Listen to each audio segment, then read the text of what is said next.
أجمعين. أما بعد، أعوذ بالله من الشيطان الرجيم. بسم الله الرحمن الرحيم. أفلم ينظروا إلى السماء كيف بنيناها وزيناها وما لها من فروج. صدق الله العظيم.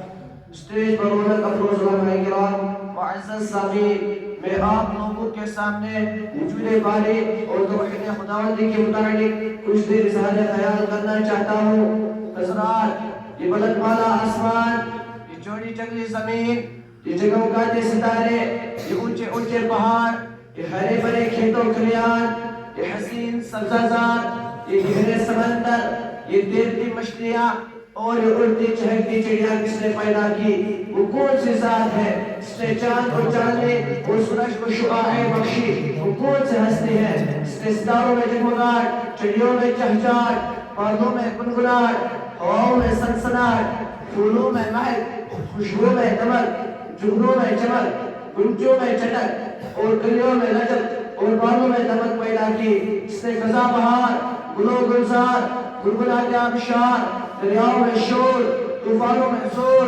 آندھی میں تلاطم اور سمندروں میں طغیانی پیدا کی؟ ذرا سوچو، رات و دن کا وقت پر آنا، وقت پر چلا جانا، چاند اور سورج کا مقرر وقت پر نکلنا اور گھومنا، ہواؤں کا چلنا، بارش کا برسنا، دنیا کے ہر ایک نظام کو کون سنبھالے ہوا ہے؟ اور وہ کون سی ذات ہے جو یہ نظام چلا رہا ہے؟ سنو اور غور سے سنو، وہ ذات اللہ تعالیٰ کی ذات ہے۔ وَاللَّهُ الَّذِي لَا إِلَهَ إِلَّا هُوَ، وہ اللہ ہے جس کے سوا کوئی عبادت کے لائق نہیں، جس کی قدرت عظیم، جس کی طاقت بے مثال، جس کی صفات لازوال، جس کی تخلیق بے نظیر، جو آسمان کو سنبھالے، جو زمین کو پھیلائے، جو سورج کو نکالے، جو چاند کو ڈبائے، جو بارش کو برسائے، جو ہواؤں کو چلائے، جو دنیا کا خالق اور ساری انسانیت کا مالک ہے، جو رلاتا اور ہنساتا ہے، جو کھلاتا اور پلاتا ہے، جو سلاتا اور جگاتا ہے، جو پہناتا اور اڑاتا ہے، جو ووٹ دیتا اور جلاتا ہے۔ غرضے کی دنیا اور دنیا کی ہر چیز کے تمہیں اتنا حال کو مالک اللہ ہے۔ حضرات، جس طرح دنیا کی کوئی چیز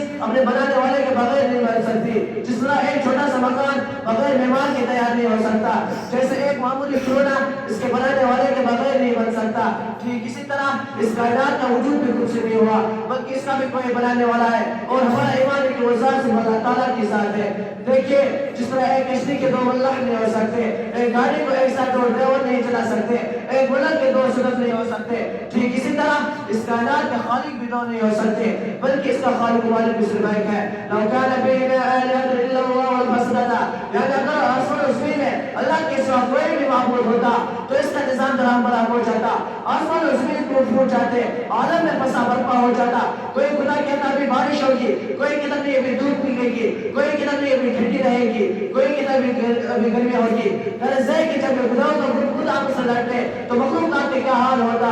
لہٰذا ہر مسلمان کو ایماننا ضروری ہے کہ اللہ کے سوا کوئی معبود نہیں، وہ اتنا پورے کائنات اور اس کے ذرہ ذرہ کا مالک ہے، کوئی اس کے خدائی میں شریک نہیں، وہی پورے دنیا کا اکیلا مالک و مختار ہے۔ محترم سامعین، جب ہمیں یہ بات سمجھ میں آ گئی تو یہ بھی سمجھ لینا چاہیے کہ عبادت کا حقدار خدا کے سوا کوئی نہیں ہے۔ یہ پیشن اگر جکی کی تو صرف خدای ذوالجلال کے ساتھ ہے، اس سال اگر ختم ہو جائے گا تو صرف رب العالمین کے ساتھ ہے۔ خدا کا سب سے بڑا پاپ اور سب سے بڑا ظلم یہ ہے کہ ہم خدا کے سوا کسی اور کے آگے سب کو جھکائے، کسی اور کو اپنا حاجت روا خیال کرے، مصیبت کے وقت کسی اور کو پکارے، دوسروں سے مدد مانگے۔ لہٰذا ہمیں چاہیے کہ ہم ہر حال میں، ہر پریشانی میں، ہر مصیبت میں اللہ کو پکارے، صرف اللہ سے مدد مانگے، اسی کو اپنا حاجت روا خیال کرے، ورنہ ہماری توحید کا کوئی اعتبار نہیں ہوگا اور ہم مسلمان کی ہلاکت بھی جہنم کے مستحق بن جائیں گے۔ دعا ہے کہ اللہ تعالیٰ ہمیں توحید سمجھ لے اور اس پر چلنے کی توفیق عطا فرمائے۔ وما علینا الا البلاغ۔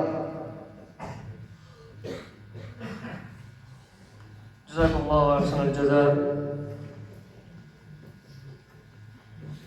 لا الہ